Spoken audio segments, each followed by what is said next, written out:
In today's video, I'm going to teach you how to find Microsoft Word files or Excel files in Windows. Sometimes it can be difficult to locate a document on your computer, especially if you have saved many files over time or if you do not remember exactly where the file was stored. Fortunately, Windows includes several simple tools that allow you to quickly search for Word documents and Excel spreadsheets anywhere on your computer. In this tutorial, I will walk you through a few easy methods you can use to locate those files. To begin, one of the fastest ways to search for a file is by using the Windows search bar. Look at the bottom of your screen and locate the search box next to the Start button. Click inside the search field and type the file extension for the type of document you are looking for.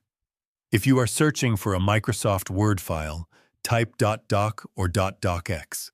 If you are trying to find an Excel spreadsheet, type .xls or .xlsx.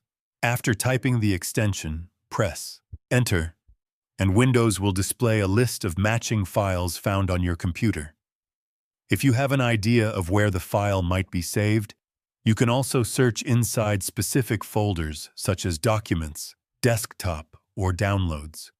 These are common locations where many users save their files.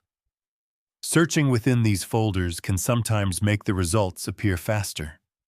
Using these simple search techniques can help you quickly locate Microsoft Word and Excel files in Windows without wasting time manually checking every folder. If you found this video helpful, let me know in the comments, give it a like, subscribe to the channel, and don't forget to hit the notification bell.